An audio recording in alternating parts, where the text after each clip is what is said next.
नमस्कार साथियों, ये मॉडल सेट 3 है। इसमें हमने एक एक्स्ट्रा कवर किया है।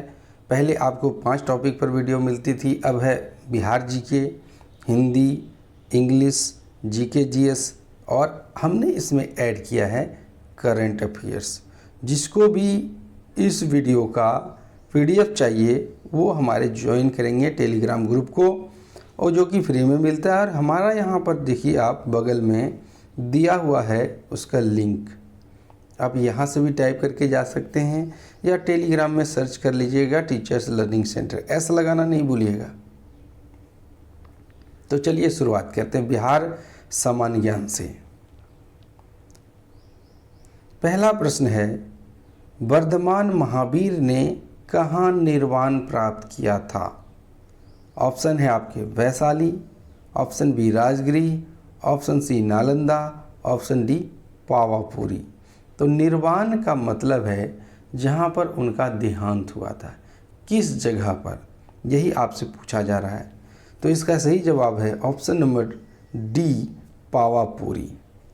भगवान महावीर ने ईसा पूर्व 72 वर्ष की आयु में बिहार के पावापुरी, जो कि राजगीर में है, कार्तिक कृष्ण अमावस्या को निर्वाण प्राप्त किया। उनके साथ अन्य कोई मुनि मोक्ष को प्राप्त नहीं हुए। पावापुरी में यह जल मंदिर स्थित है, जिसके बारे में यह कहा जाता है कि यही वह स्थान है जहाँ से महावीर स्वामी को मोक्ष की प्राप्ति हुई थी।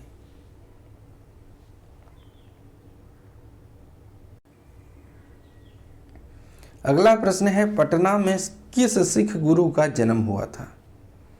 ऑप्शन है आपके गुरु नानक, ऑप्शन बी गुरु गोविंद सिंह, ऑप्शन सी गुरु हरगोविंद, ऑप्शन डी गुरु तेग बहादुर। ये जो तस्वीर आप देख पा रहे हैं ये है गुरु गोविंद सिंह। इनके बारे में जानते हैं। गुरु गोविंद सिंह का जन्म 9वें सिख गुरु श्री गुरु तेग बहादुर जी और माता गुजरी के घर, आजकल जो पटना में है, जो बिहार की राजधानी है, वहीं पर 22 दिसंबर 1666 को हुई थी। तो गुरु गोविंद सिंह कौन से गुरु हुए? 10वें गुरु हुए। अच्छा, अब आप बताएं कि पहले गुरु कौन थे? तो पहले गुरु थे गुरु नानक देव। ठीक है, आगे बढ़ते हैं। जब वे पैदा हुए तो उस समय उसके पिताजी यानी श्री तेग बहादुर जी असम गए थे धर्म का उपदेश देने के लिए। गुरु गोविंद सिंह के बचपन का नाम गोविंद राय था। जिस घर में उनका जन्म हुआ, जहाँ पर उन्होंने 4 वर्ष शुरू के बिताए, आज उसे तख्ते श्री हरमिंदर जी पटना साहिब में स्थित है। वो चीज़ है अभी भी, तख्ते श्री हरमिंदर जी पटना साहिब में आप जाएंगे तो आपको ये चीज़ देखने को मिलेगा। गुरु गोविंद सिंह ने पवित्र ग्रंथ गुरु ग्रंथ साहिब को पूरा किया तथा उन्हें गुरु रूप में प्रतिष्ठित किया। बचित्तर नाटक उनकी आत्मकथा है। गुरु गोविंद सिंह ने खालसा पंथ की स्थापना की। ये इम्पोर्टेंट है, आपसे पूछा जा सकता है कि खालसा पंथ की स्थापना किसने की? तो ये किया था गुरु गोविंद सिंह ने। और कितने लड़ाकों को लेकर के किया था? तो 4 जो उसके अनुयायी थे उसको लेकर के इन्होंने खालसा पंथ की स्थापना की थी। और मुगलों के खिलाफ उन्होंने काफ़ी लड़ाई लड़ी थी। आगे देखते हैं। सन 1699 को बैसाखी के दिन उन्होंने खालसा पंथ की स्थापना की थी। नेक्स्ट प्रश्न है, विष्णु पद मंदिर कहाँ स्थित है? देखिए यहाँ पर पद दिख रहा होगा आपको, यह है विष्णु का पद। तो विष्णु पद मंदिर कहाँ पर स्थित है? पटना में, गया में, जमुई में या दानापुर में? तो इसका सही जवाब है गया में। विष्णु पद मंदिर गया जिले के मोक्षदायिनी फल्गु नदी के किनारे पर स्थित है। वैसे इस मंदिर का वर्णन रामायण में भी है, लेकिन वर्तमान में स्थित मंदिर का निर्माण इंदौर की महारानी अहिल्याबाई द्वारा कराया गया था। ये एक पॉइंट अच्छा हुआ। विष्णु पद मंदिर को सोने कसने वाली पत्थर कसौटी से बनाया गया है, जिसे जिले, देखिए कसौटी क्या होता है पहले आप समझ लेते हैं। आप सुनार के यहाँ गए होंगे, आपने कहा कि मेरा जेवर चेक कर दीजिए, तो वो एक पत्थर पर रगड़ता है, तो उसी को कहते हैं कसौटी।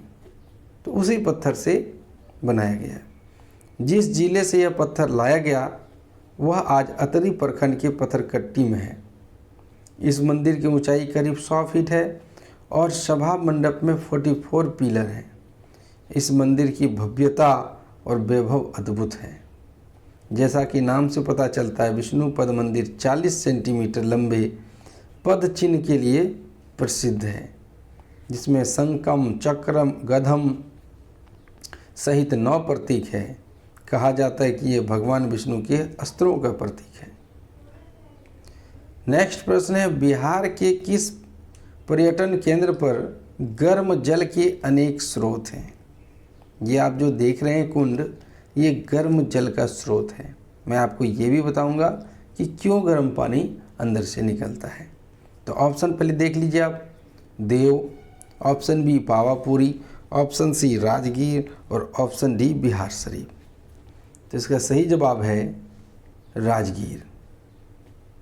देखिए ऑप्शन देख लेते हैं, राजगीर, मुंगेर और गया में। तो यहाँ पर हमारा राजगीर है कि नहीं? हाँ है, तो हमारा सही उत्तर होगा राजगीर। बिहार में मुख्यतः राजगीर, मुंगेर तथा गया में प्रसिद्ध गर्म जलकुंड पाए जाते हैं। क्यों गर्म है? तो क्योंकि इसमें अत्यधिक मात्रा में लवण और गंधक पाए जाते हैं। लवण यानी सॉल्ट। इसके बाद गर्म जलकुंड के लिए प्रसिद्ध है राजगीर, और राजगीर में सप्तधारा या सप्तधरवा नामक 7 धाराओं से गर्म जल निकलता है। तापमान 70 डिग्री के से भी ज़्यादा होता है। इसी प्रकार का एक कुंड है सूर्य कुंड, हजारीबाग झारखंड में। वहाँ भी टेम्परेचर 70 के आसपास होता है। बिहार में गर्म जल कुंड का दूसरा स्थान मुंगेर का सीता कुंड है। पहला तो राजगीर हो गया, दूसरा हो गया मुंगेर का सीता कुंड। और इसकी खासियत यह है कि सालों भर यहाँ पर तापमान एक समान रहता है पानी का, न कभी ठंडा न कभी ज़्यादा गर्म। नेक्स्ट प्रश्न है, निम्नलिखित में से किस नगर में प्रथम बौद्ध सभा का आयोजन किया गया था? नालंदा, बोधगया, राजगीर या गया? ये देख रहे हैं आप, तस्वीर से पता चल रहा होगा बौद्ध सभा। चलिए जानते हैं। तो यहाँ पर आपको जो चार्ट दिया गया है उसमें ट्रिक भी है। देखिए पहला है, प्रथम बौद्ध सभा हुआ था 483 ईस्वी में। कहाँ पर? राजगृह में। अध्यक्ष कौन थे? तो महाकश्यप, और शासनकाल अजातशत्रु का। दूसरा बौद्ध सभा हुआ था 383 ईस्वी में, ठीक 100 साल के बाद। वैशाली स्थान था, अध्यक्ष सावाकामी और शासनकाल कालाशोक। तीसरा सभा हुआ था पाटलिपुत्र में, मोगलीपुत्र इसके अध्यक्ष थे और शासनकाल था अशोक।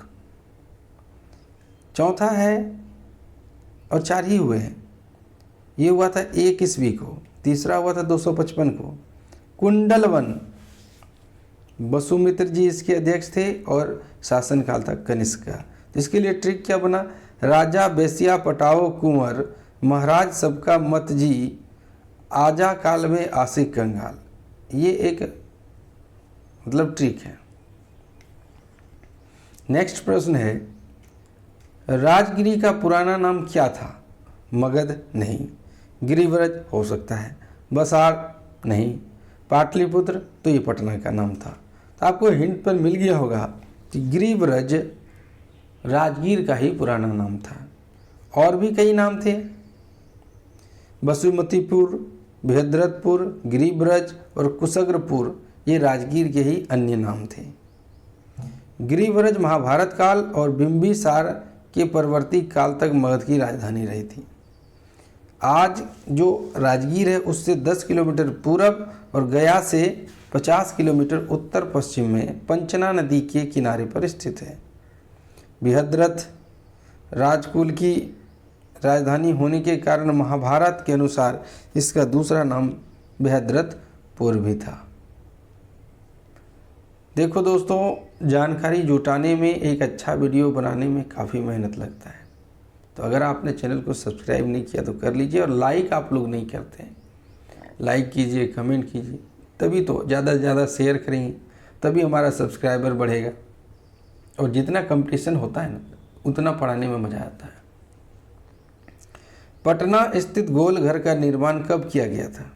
ऑप्शन है आपके 1786 में, 1756 में, 1776 में, 1796 में। तो देखिए पटना का गोल घर का निर्माण 1786 में हुआ था। ये कहाँ पर है? तो ये बिहार की राजधानी पटना में गांधी मैदान के पश्चिम में है। और क्यों किया गया था इसका? तो 1770 में एक भयंकर सूखा आया था, तो इससे 1 करोड़ लोग भुखमरी के शिकार हो गए थे। तब उस समय के तत्कालीन गवर्नर जनरल वारेन हेस्टिंग ने गोल घर की योजना बनाई। इसे ब्रिटिश इंजीनियर कप्तान जॉन गोस्ट्रिन को अनाज के भंडारण के लिए गोल ढांचे का निर्माण 20 जनवरी 1784 को शुरू करवाया था। यानी इसको इंजीनियर कौन थे? ब्रिटिश इंजीनियर कप्तान जॉन गोस्ट्रिन। 84 में शुरू हुआ, लेकिन 20 जुलाई 1786 में कंप्लीट हुआ। और इसमें 1,40,000 टन अनाज रखा जा सकता था। टन मतलब 1000 किलो को टन बोलते हैं। इसका आकार 125 मीटर और 29 मीटर है। इसमें कोई भी पिलर नहीं है। इसकी दीवारें 3.5 मीटर मोटी यानी 10 फीट की चौड़ाई की दीवार है लगभग। गोल घर के शिखर पर लगभग 3 मीटर तक ईंट की जगह पत्थरों का प्रयोग किया गया है। गोल घर के शीर्ष पर 2 फीट इंच का एक छेद रखा गया है, 2 फीट 7 इंच का छेद, जिसमें से अनाज डाला जाता था और बाद में उसको भरा जाता था। इसमें 145 सीढ़ियाँ हैं, इसके ऊपर चढ़ा जा सकता है। और जब आप इस पर चढ़ेंगे तो आपको मनोहारी गंगा दिखाई देगी और बहुत ऐसे मतलब स्थल दिखाई देंगे जो नॉर्मली नीचे से नहीं दिखाई देते हैं। बिहार का सबसे कम जनसंख्या घनत्व वाला जिला है। ऑप्शन है आपको कैमूर, नालंदा, सहरसा या पूर्णिया। तो इसका सही जवाब है कैमूर, जिसे भभुआ के नाम से भी जानते हैं। यहाँ का जनसंख्या घनत्व 488 व्यक्ति प्रति वर्ग किलोमीटर है। इसका मुख्यालय भभुआ है और यहाँ पर पर्वत और कैमूर वन्यजीव अभ्यारण्य है।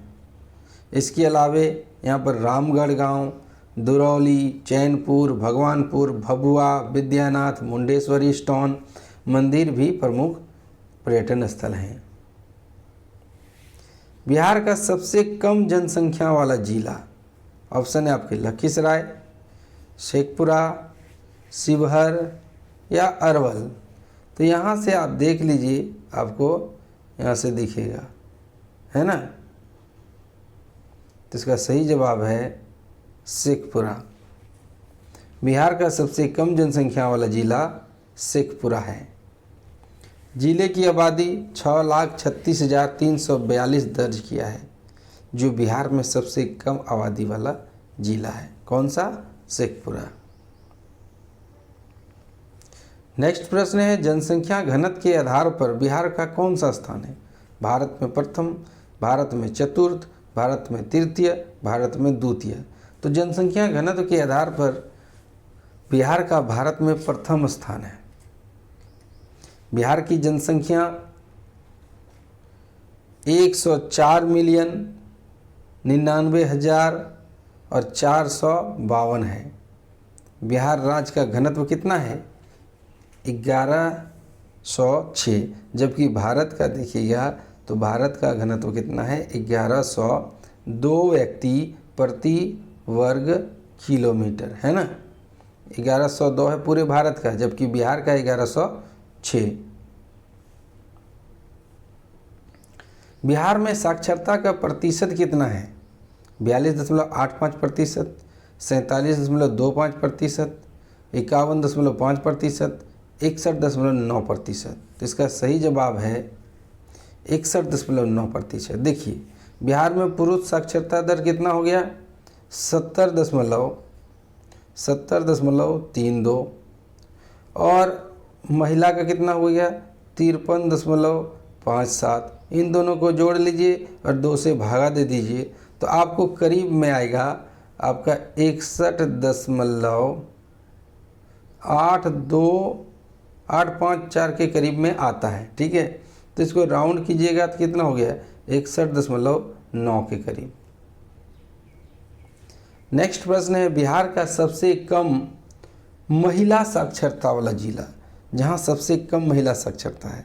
ऑप्शन है Madhepura, option B Saran, option C Siwan, option D Saharsa. तो इसका सही जवाब है सहरसा। बिहार में सबसे कम महिला साक्षरता दर सहरसा में है 42.73%, जबकि बिहार में सबसे कम पुरुष साक्षरता दर कटिहार में है 60.99%। अगला प्रश्न है बिहार में अनुसूचित जनजाति की आबादी की प्रतिशत करीब कितना, यानी बिहार में कितना प्रतिशत जनसंख्या एसटी की है। अनुसूचित जनजाति का मतलब एसटी होता है, वो प्रतिशत में बताना है। तो मैंने यहाँ पर 28 बिहार में जो चलते हैं उन नामों को आपके लिए रखा है, आप इसे रोक करके पढ़ लें। जैसे असूर, अगरिया, अगर मैं पढ़ूंगा तो लंबा हो जाएगा। तो ये करीब 1.3% के है। 2011 की जनगणना के मुताबिक बिहार की जनसंख्या 10.38 करोड़ थी, जिसमें 82.69 आबादी हिंदू और 16.87% आबादी मुस्लिम समुदाय की थी।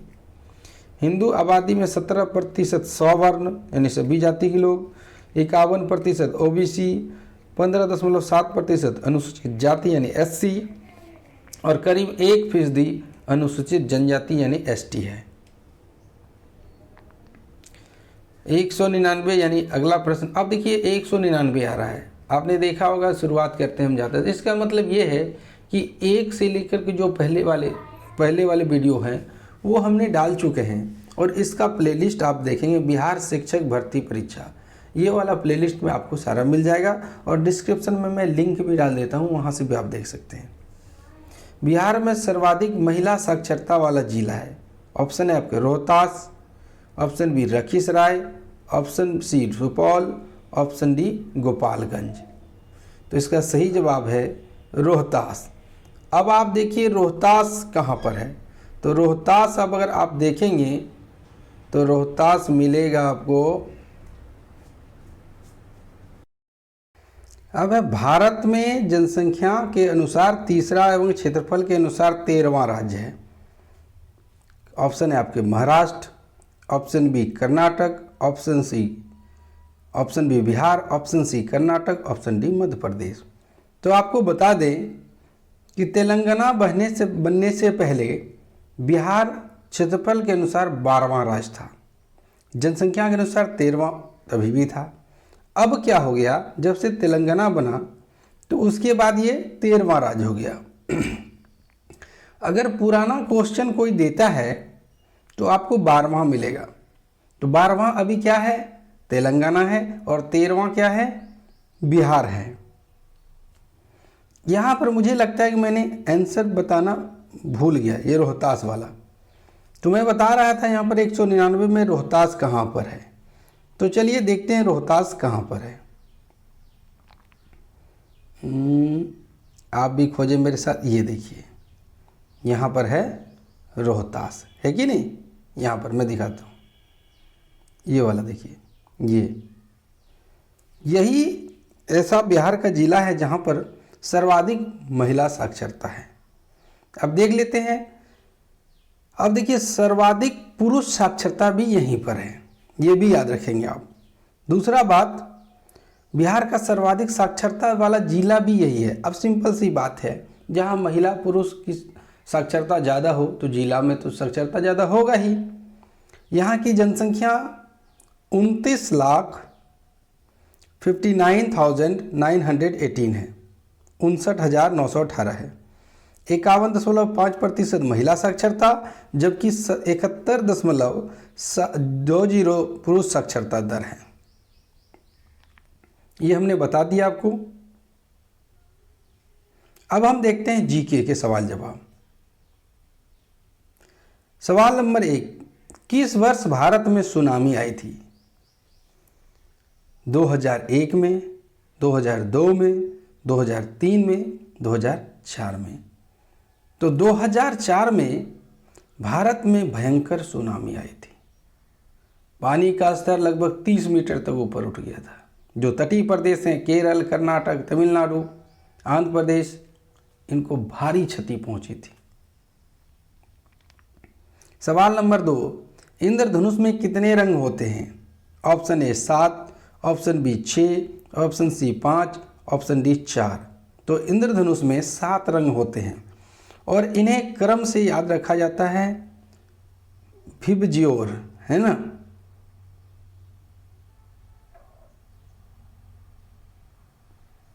ये 7 रंग, ये भी है, violet, indigo, blue, green, yellow, orange और रेड। इसको दूसरे शब्दों में याद रखें हिंदी में तो बैजानी आह पी नाला। कैसे याद रखेंगे उसको भी लिख देता हूँ। बै जा नी आह पी ना ला। देखिए, बैगनी, जामुनी, नीला, आसमानी, हरा, पीला, नारंगी और लाल। अब आप देखेंगे कि आपको 7 ही मिलेंगे। यहाँ हो गया 8। देखिए 1 2 3 4 5 6 7 8। तो ये जो जामुनी है उसे इंग्लिश में तो लिया जाता है लेकिन हिंदी में नहीं लिया जाता है। तो इस प्रकार हम क्या कहेंगे, बैनी आह पी नाला। थोड़ा सा बदलाव यहाँ पर करेंगे हम। देखिए जैसा होगा मैं सारे क्रम बताऊंगा। आपको होता है बैजानी आ, लेकिन हम यहाँ हिंदी में क्या करेंगे, बैनी आ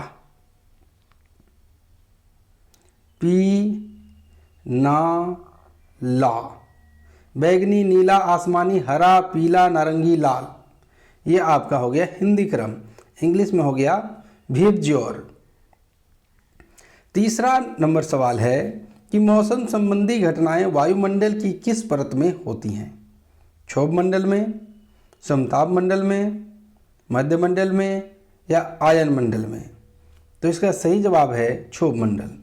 यहाँ पर आप देखिए मौसम संबंधी घटनाएं, यहाँ बादल बनना, उल्का गिरना, ओस, जितने भी मौसम संबंधी घटनाएं हैं वो कहाँ पर होती है? जैसे बिजली चमकना, सब होती है क्षोभ मंडल में 0 से 12 किलोमीटर। कहीं कहीं पर ये 18 किलोमीटर भी मिलता है। उससे ऊपर जाएंगे तो समताप मंडल मिलेगा, जहाँ का तापमान हमेशा शांत रहता है। इसी से उल्का पार होकर के यहाँ पर आते हैं मध्यमंडल में। अभी हम समताप पहले बात कर लेते हैं। तो यहाँ हवाई जहाज उड़ान के लिए सर्वोत्तम अवस्था मिलती है, तापमान में कम ज़्यादा नहीं होता है। बिजली भी नीचे गिरती है, हवाई जहाज ऊपर रहते हैं। इन दोनों के बीच में, समताप मंडल और क्षोभ मंडल के बीच में ओजोन रेखा पाई जाती है, जिसको ओजोन परत भी कहते हैं, जो ऑक्सीजन के 3 मॉलिक्यूल से बनकर मिलकर बना होता है। उससे ऊपर जाएंगे तो हमें मिलेगा मध्य मंडल। उल्का संबंधी घटनाएं वायुमंडल में प्रवेश करने के बाद यहाँ पर जब आती है तो जलने लगता है, और यही जब पूरी तरह नहीं जल पाता है तो पृथ्वी पर आकर गिरता है, जिसको बोलते हैं उल्का पिंड। इससे ऊपर जाएंगे तो वहाँ पर एक रेखा मिलती है, इसको कॉस्मन रेखा कहते हैं। आयन मंडल, इसके मध्य मंडल के बाद ऊपर जाएंगे आप तो आपको मिलेगा आयन मंडल। यहाँ पर ताप मंडल लिखा हुआ है, यहाँ पर क्या होता है, आयन मंडल होता है। ठीक है, यहाँ पर रेडियो एक्टिविटी होती है और इसी के कारण संचार, सैटेलाइट या जो भी है इसी मंडल में चक्कर काटते हैं। इसके बाद मिलता है बहिर्मंडल, और उसके भी पार करेंगे तो आपको मिलेगा अंतरिक्ष। सवाल नंबर 3, किस मंडल में जीवन की सभी दशाएं उपलब्ध होती है? जलमंडल, जैवमंडल, स्थलमंडल, वायुमंडल। जीवन की सभी दशाएं क्या है? उन्हें जिंदगी जीने के लिए हवा चाहिए, पानी चाहिए और जमीन चाहिए। तो जहाँ पर तीनों चीज़ें मिलती है उसे कहते हैं जैवमंडल। क्या कहते हैं? जैवमंडल। जरा इस तस्वीर पर मैं फोकस डालता हूँ। यहाँ देखें आप, ये जैवमंडल है, यहाँ पर हवा भी है,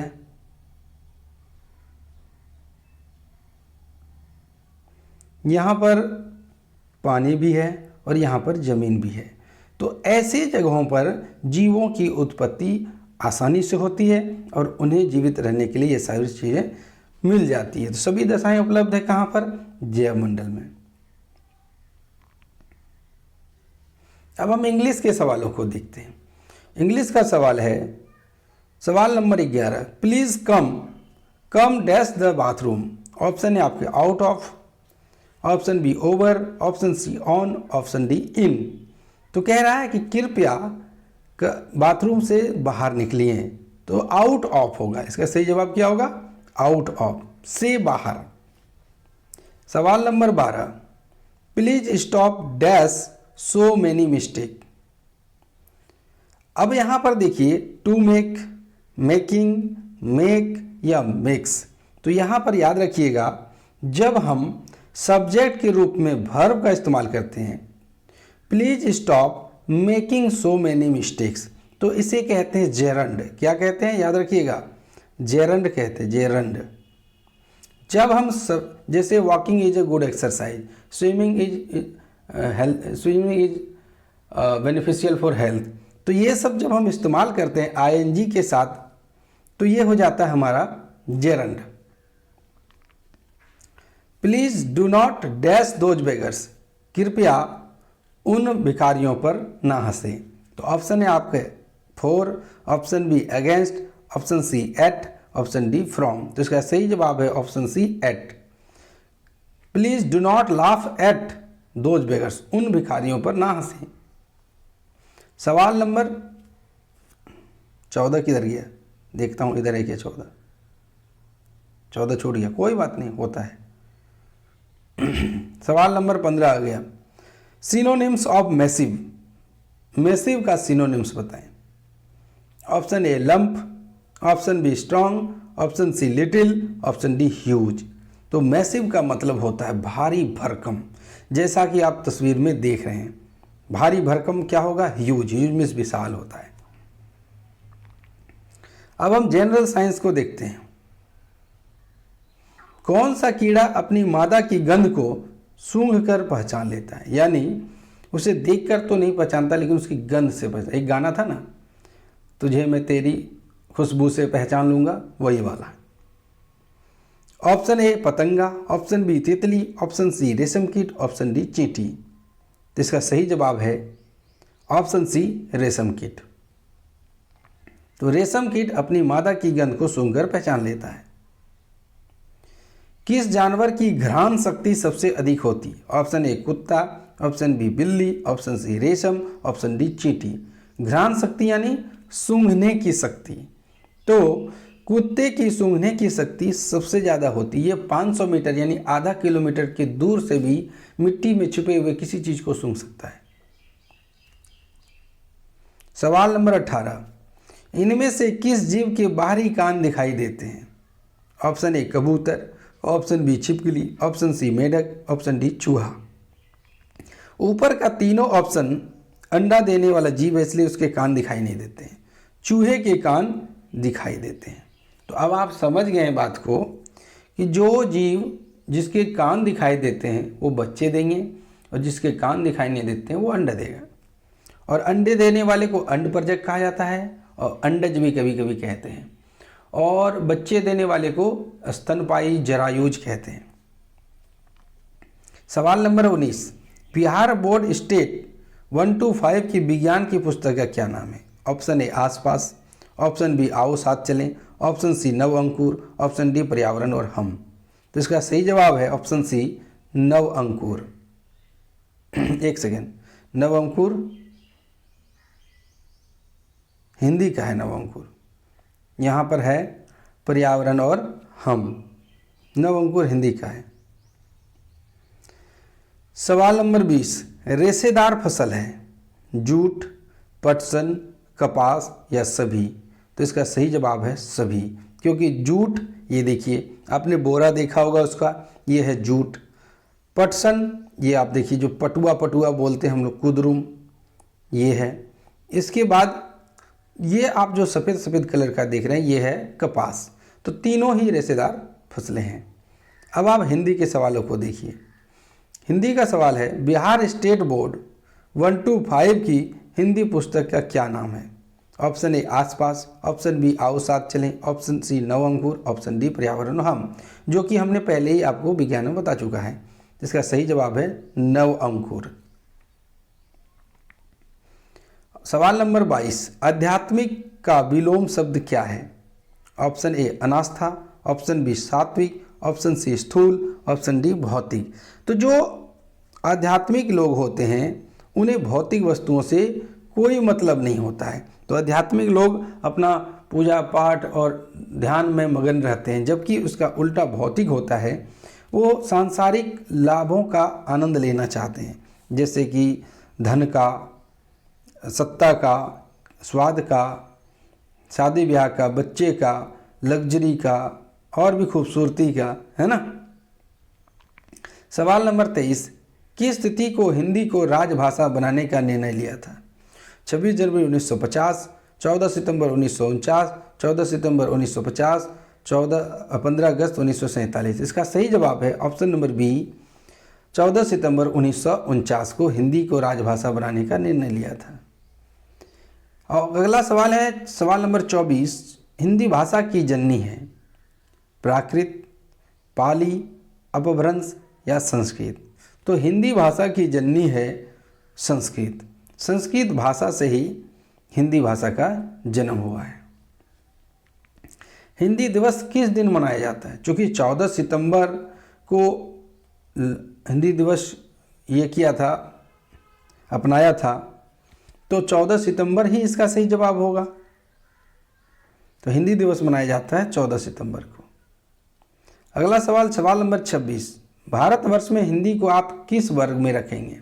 राजभाषा, विभाषा, तकनीकी भाषा, राष्ट्रभाषा? तो पहली बात तो ये जान लीजिए, भारत में कोई राष्ट्रभाषा नहीं है। अब राजभाषा क्या होता है? जो ऑफिशियल लैंग्वेज होता है, जो अधिकतर यूज की जाती है, उसे कहते हैं राजभाषा। तो चलिए राजभाषा के बारे में थोड़ा सा जान लेते हैं। किसी राज्य या देश की भाषा जो किसी भी राजकीय प्रयोजन में प्रयोग होती है, राजभाषा कहलाती है। उदाहरणतः भारत की राजभाषा हिंदी है। भारतीय संविधान में राज्यों और केंद्र शासित प्रदेशों के लिए हिंदी के अतिरिक्त 21 अन्य भाषाओं को स्वीकार किया गया है। संविधान की 8वीं अनुसूची में 22 भाषाओं को स्थान मिला है। हिंदी को राजभाषा का दर्जा 14 सितंबर सन 1949 को मिला था। संविधान के अनुच्छेद 343 से 351 तक राजभाषा के संबंध में व्यवस्था है। 14 सितंबर प्रतिदिन हिंदी दिवस के रूप में मनाया जाता है और 10 जनवरी को अंतर्राष्ट्रीय हिंदी दिवस के रूप में मनाया जाता है। सवाल नंबर 27, भारत में सबसे अधिक बोले जाने वाली भाषा कौन सी है? अभी आपने देखा, option A Sanskrit, option B Tamil, option C Urdu, option D Hindi. तो सबसे ज़्यादा हिंदी बोली जाती है। वर्तमान में भारत में 52 करोड़ 83 लाख 47,193 हिंदी बोलने वाले लोग हैं। यह भाषा उत्तर प्रदेश, बिहार, उत्तराखंड, राजस्थान, मध्य प्रदेश, छत्तीसगढ़, हिमाचल प्रदेश, दिल्ली समेत देश के सभी राज्यों में बोली जाती है। सवाल नंबर 28, हिंदी भाषा किस लिपि में लिखी जाती है? Option A Brahmi, option B Devanagari, option C Saurashtri, option D Gurmukhi. तो गुरुमुखी पंजाबी का है और देवनागरी हिंदी का है। ये देखिए देवनागरी है ना। सवाल नंबर 29, हिंदी भाषा के विकास का सही कार्यक्रम चुनिए, कि यानी सबसे पहले क्या हुआ था? तो सबसे पहले हिंदी तो था नहीं, ऑप्शन नंबर सी होगा नहीं। अब आप देखिए, सबसे पहले अपभ्रंश भी नहीं हुआ, प्राकृत, अपभ्रंश, हिंदी, पाली। पाली भी पुरानी भाषा नहीं, हिंदी लास्ट में आई है। तो ऑप्शन डी को देखिए आप, पाली, प्राकृत, अपभ्रंश, हिंदी, यही सही आंसर हमारा है। अब इसको समझते हैं। सबसे पहले पाली भाषा बोली जाती थी, फिर प्राकृत आई, उसमें थोड़ा अपभ्रंश आया। अपभ्रंश क्या होता है? उसमें बदलाव आता है, मिल जाता कोई अन्य भाषा आकर के, तब हिंदी का जन्म हो गया। हिंदी वर्णमाला में अयोगवाह कौन से वर्ण हैं? ई, उ, अंग, आ। तो अयोगवाह हैं अंग और अ। क्या है? अंग और अ। तो थोड़ा सा यहाँ चर्चा करेंगे। इसको बोलेंगे अनुस्वार और इस तरह लग गया तो इसको कहेंगे अनुनासिक। अब देखते हैं करंट अफेयर्स हिंदी में। नए संसद भवन की आकृति कैसी है? ऑप्शन है आपके गोलाकार, ऑप्शन बी आयताकार, ऑप्शन सी त्रिभुजाकार, ऑप्शन डी वर्गाकार। तो नए संसद भवन की आकृति आप देखिए जो है त्रिभुजाकार। सामने वाला देखिएगा, पीछे वाला नहीं, सामने वाला देखिए, ये त्रिभुजाकार आकृति है, पहले गोलाकार था।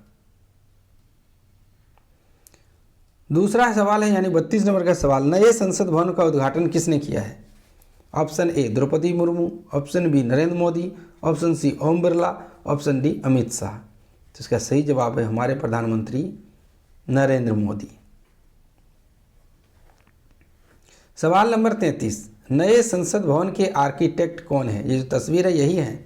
ऑप्शन है आपके वीरेंद्र मोदी, चंचल नारायण, हसमुख पटेल या बिमल पटेल। तो इसका सही जवाब है बिमल पटेल, और हसमुख पटेल बिमल पटेल के पिताजी हैं। सवाल नंबर 34, प्रधानमंत्री नरेंद्र मोदी ने नए संसद भवन के उद्घाटन पर कितने रुपए का सिक्का जारी किया था? ऑप्शन ए 50 रुपये, ऑप्शन बी 75 रुपये, ऑप्शन सी 100 रुपये, ऑप्शन डी 200 रुपये। इसका सही जवाब है 75 रुपये।